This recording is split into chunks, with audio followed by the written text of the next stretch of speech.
Ladies and gentlemen, welcome to the CWR Clash of Randles podcast with your host, the JKD, and my co-host. Hey, the DOC, LOVE, loving the fact that my boy dental surgery got canceled. So we back on the block, giving you news, reviews, results of AEW and NXT. Yeah, sound like a sportscaster, but okay.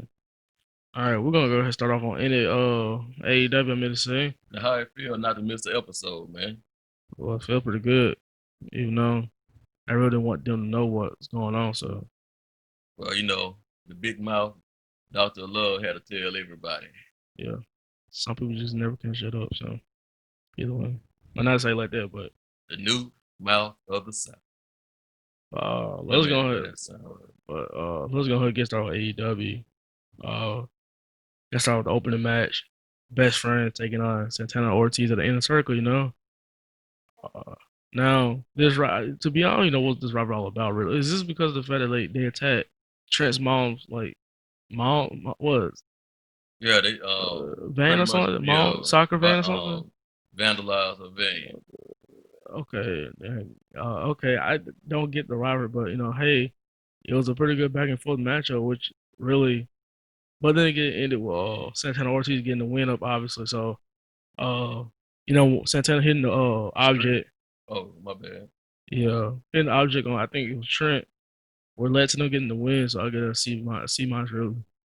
I like the street sweeper. That's pretty I good didn't move. really get the matchup really, so I mean, Yeah, hey. the brawl in the beginning, it didn't make sense because I stepped out the room for a second and then came back and the bell was just ringing. I was like, y'all spent all this time brawling, which it didn't even make sense. Um, I gave it me personally, I gave the match a C minus. Almost got a D, Uh, but I gave it a C minus. yeah. So we're gonna talk about first ever 8-man tag team matchup between Young Bucks and Jurassic Express taking on SCU and Private Party. And the winner team will go against each other at All Out. Yeah. Nah, me personally, I'm getting tired of 8-man and 10-man tag matches. To be honest, it really don't matter to me. Cause really, all you're trying to do is trying to showcase the like tag teams and like other superstars. It's like that. They're not showcasing because they're not showing what all they can do.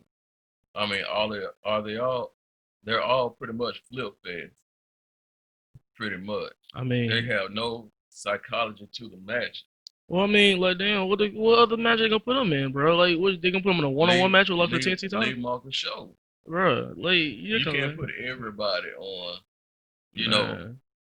every week. I don't care about it. And I tell you right now, their roster is not big enough. Well, guess what?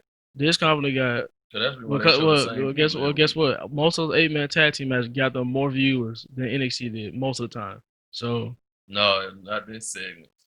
The either segment they way, got on the most people were, I can't stand to say this, but uh, Orange Cassidy and Chris Jericho and stuff like that.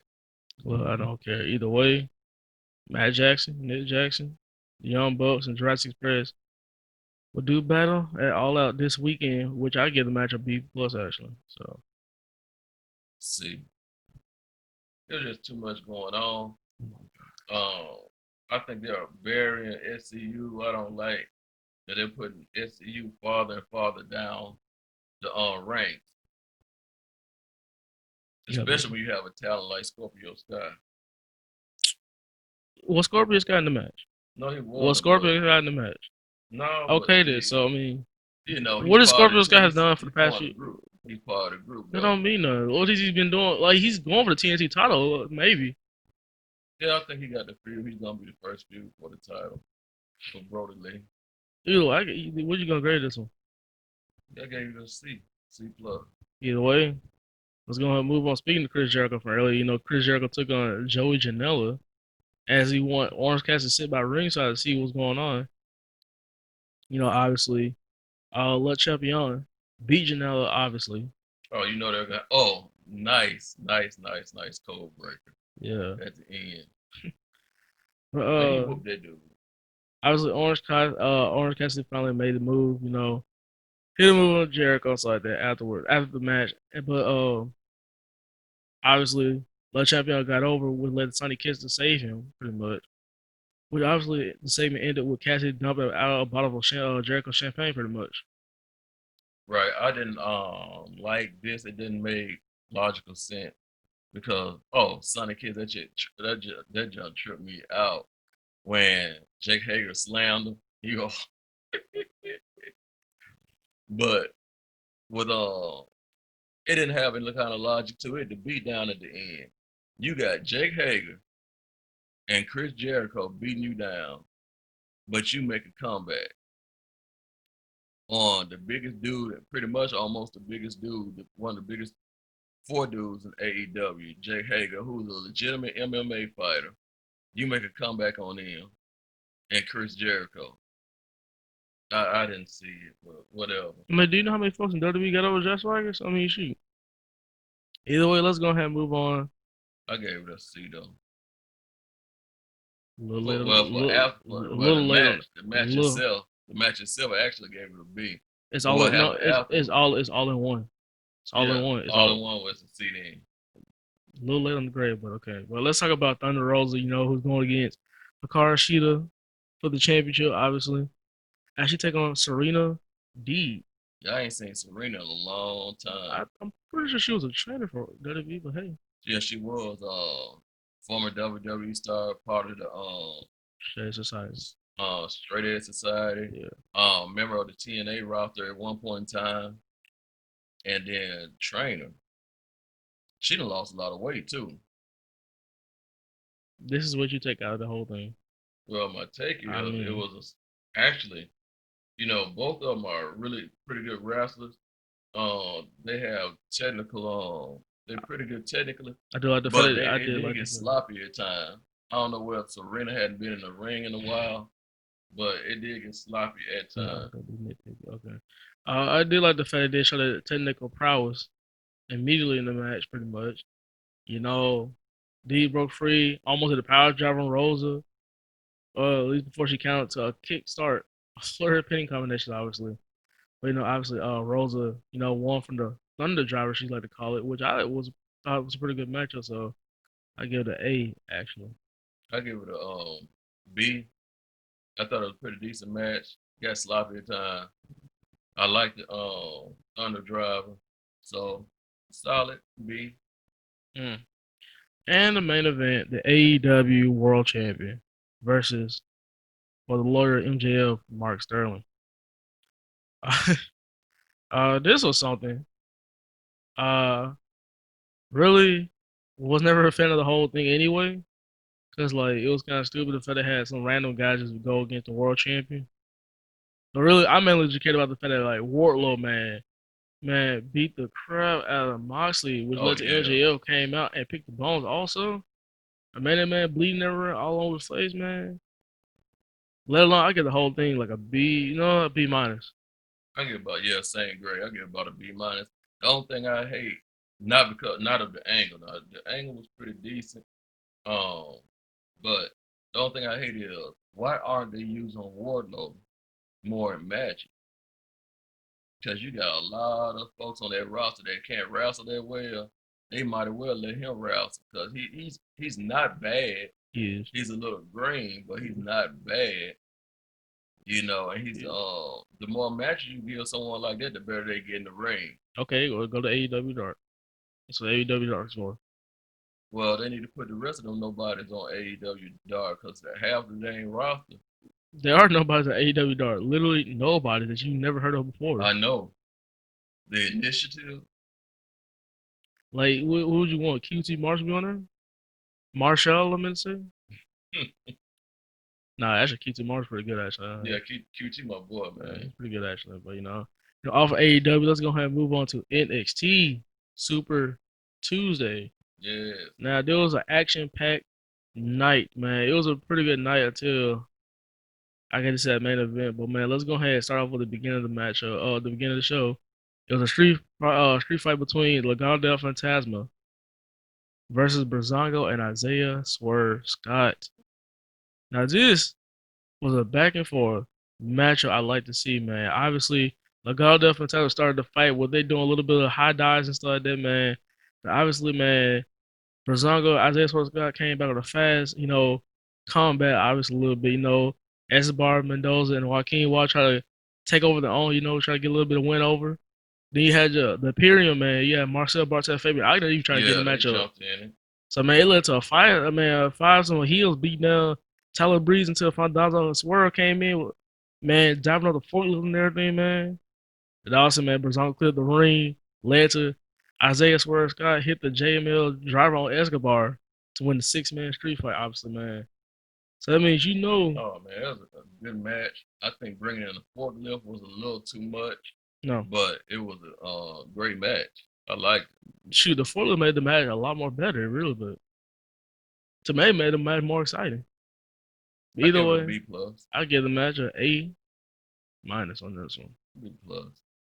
I like the match. It was good. But all right, so let's go ahead and move on to the women's action. Where we Ooh, that was a see hot start. Candice LeRae versus one of your girls on the team, Casey Catanzaro. Yes. Obviously, the Poison Pixie taking on, well, obviously, this is leading up to a rivalry for, the shiniest wizard and the Poison Pixie going, I mean, not Dakota, but Tegan Knox taking on Candice LeRae at some point, obviously. So, obviously, this leading up to Candice LeRae just like pretty much did like pretty much like a squash match against Casey Catanzaro. And this Yeah. leads to her doing a promo about saying that she will talk things over at Tegan Knox at her place, and she'll bring the food. Okay, she'll cook. Mm-hmm. With lead, so with all that, really, that gives me C With her plus. being the poison pixie, you think she'll try to poison Tegan not? We had another poison name on Raw. They might poison somebody. No, no. Hey, Tegan, watch your food. Poison in it. I gave the match a B minus because it got across what they were trying to do. They were trying to make her look strong before she went into a feud. So it got what it intended to do, make her look strong. I just randomly had two people just talk about each other in your friendships like that. Like, bruh, didn't do whatever. All right. Next up, we have Timothy Thatcher taking on the Yes, thick sir. man, Bronzilla himself, Bronson Reed. Now, obviously, there was a action-packed match, Back and forth. back and forth. Obviously, Timothy Thatcher getting the most of the advantage by hitting up those submissions on Bronson Reed, Right. and He attacked the especially arm really and well. especially having the 22-year-old Austin Theory getting involved in the match, hitting him from behind, throwing him into Timothy Thatcher hit that Fujiwara armbar on that Bronson Reed, which led to a tap out victory for Tim Thatcher. And it took him a while. Now he just didn't plunk out right then and there. He tried to fight it off and stuff like that, but he couldn't hang on no longer. But I believe this deserves a B because obviously they are dead set pushing Reed, especially like his, momentum heading towards that ladder match and having a little bit of, opportunities in the ladder match. Mm-hmm. And now he's getting even pushed more a little bit. And then on Timothy Thatcher, he's getting a little bit pushed also. Right. It was about time they give Thatcher a win. Because he's lost the last couple matches he's had. I give it a B plus, really good. Also, watch out for Rhea Ripley and Mercedes Martinez, and I'll take two of those, please. I think that's gonna be a really, really good match. And what kind of match is that? Still okay. And what kind of match is that? Still okay. And for the past few videos, we've been stressed out about having Still okay. a steel cage match. He's been stressed out about this for I'm so really. happy about this, man. Also, man, can I just say, can y'all like start having rivalries that's like not meant to be any type of match types, man? Like this match should not be deserved to be in a steel cage match, man. Why? Why That's not? just like some rivalries don't need to be in a Hell in a Cell match. You ain't lying about that. Like Hell in a Cell. We'll talk about Hell in a Cell later time, but like some matches don't deserve being a Hell in a Cell. It gotta be like a And I, brutal. I, I even hate that they have a Hell in a Cell pay per view because it's like just because it's Hell in a Cell pay per view, you just look for an excuse to put somebody. It's supposed to be like a blood rivalry. I mean, if you look at it, and then if you don't technically, folks, man, like for per view called Hell in a Cell, a match should be every match should be a Hell in a Cell. Apparently, like as most people some see it, but like yeah, Oh, you talking about like lockdown back in the day? like some people see it like man, like some matches don't deserve to be Hell in a Cell. Imagine like I'm gonna do a quick example before we move on to the main event. Like the Fiend versus Seth Rollins. That should never been a Hell in a Cell match anyway. Because first of all, that was their first match for one thing. Second, just because the Fiend look like Hell in a Cell be as Hell's Playground doesn't mean they should be in a match. See, that was the thinking though. That's the reason why they did it. But I But agree with you. They shouldn't have put them in there. because their first match, why would their first match be a Hell in a Cell match for one thing? This now Sasha Banks and Becky made sense. Now they had a blood rivalry. You know they only feud for like a good 2 months. It was a blood rivalry though. That was a really that's Hell in a Cell match did better than the Mean. Yeah, it actually was, which was really sad, man. But we'll talk about Hell in a Cell when Hell in a Cell comes around. But let's go ahead and move back to NXT when we talk about the main event, Oh the yes, NXT Championship Iron Man match between Finn Balor, Tommaso Ciampa, Adam Cole, and Johnny Gargano. Man, and my two picks, I really thought Ciampa and Gargano was gonna get it. look, my two picks were Finn Balor or just Johnny Gargano, man. Because like first of all, man, Tommaso Ciampa, man, he just came back. Cole, he just lost the title. So I mean, look, we're just gonna skip to the way, man. It was an action packed matchup, but we're just gonna skip to the fact that with all this like heater like matchup, man. You know, you get to see two men keep on going back and forth while other two men wrestling. You know, you get to see two different men going at it each time. Every single minute, man. You see action everywhere until it leads up to the fact that it was a tie between two. Everybody had one Right. until Adam Cole and Finn Balor had two falls each, which led to next week being a singles match for the NXT Championship. Now, as far as I'm concerned, this match was a B. I wish there was a lot more to it for a Fatal 4 Iron Man match, but it was still pretty good either way. I gave it a B minus because when you have a match like that, it's supposed to solve the problem. And it's supposed to be the be all end all, and it wasn't. It didn't solve the problem. It just led to another match next week. And 9 times out of 10, they did it pretty much for ratings for next week's show, which I kind of understand because you want to build up the ratings. Now, obviously, my pick is still on the run. His pick is long gone, bro. Yeah, shut up. I don't know. My question is, what made you think Tommaso Ciampa was going to win the title belt for one thing? Well, he never lost it or whatever like that. You know, every single person who never Now, if lost he it, was a good guy and came back as a good guy, I would be like, all right, they're not gonna let him win because they always make the good guy chase the title for a good while before they get yeah, it. and every person who never lost the title, they take them a while to win the title back. So I wasn't thinking that. You right. now Rollins, it was different because they were just setting up for Ambrose to win the belt. So, but every person try to like gain the title back after losing, man, it's gonna be a while for the gain it back. Gargano, I just thought he was gonna win. I didn't even think Cole. I did not think. I actually thought the matchup was gonna be Ciampa and Finn Balor, only because like Ciampa, out of all four of those men, Ciampa and Finn Balor never had a singles match together. So I thought Ciampa was gonna like get the time fall action. Well, I feel like next week, Adam Cole, Finn Balor. I think Finn Balor wins next week. I told you I was going all the way with Finn Balor anyway. Yeah, Finn Balor wins it. I told you, man. Um, Finn Balor. It made. I told you I was going with Finn Balor all the way because I said it's quite coincidence that the fact that Karrion Kross lost the title the same way Finn Balor did with the Universal title. So I'm like, why not make him the champion then for like replacing Karrion Kross? So I they're thought, pretty much waiting for. I think for Adam Cole, they're pretty much waiting for the draft to go ahead and move them up to the main roster. I didn't think he was going. I did not. Well, at least they keep him relevant. So They doing things to keep them relevant. so yeah. At least they like keep him in the background of NXT. So yeah. So with that, I'm going all the way with Finn Balor, man. I went for him for the Fatal 4 match. I'm going all the way with him to win the title. So why would you have somebody who just lost, who had a good reign, and then win it back already? Like, come on, man.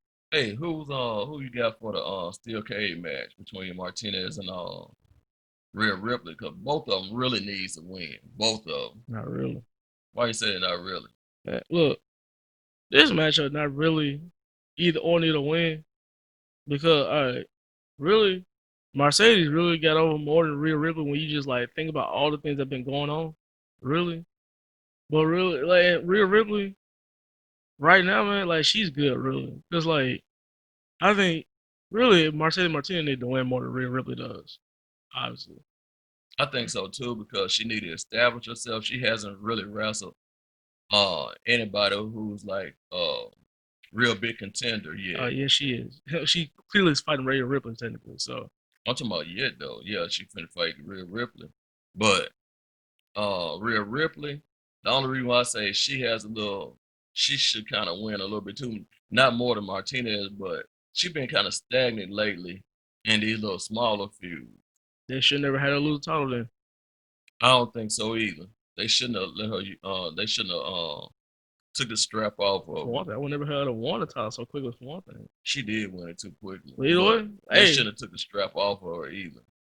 So like, really, Mercedes Martinez need to win more than Rhea Ripley. Cause I'd rather have Rhea Ripley just feud some other folks then. But they did that, so they felt like Charlotte were gonna bring more ratings to NXT.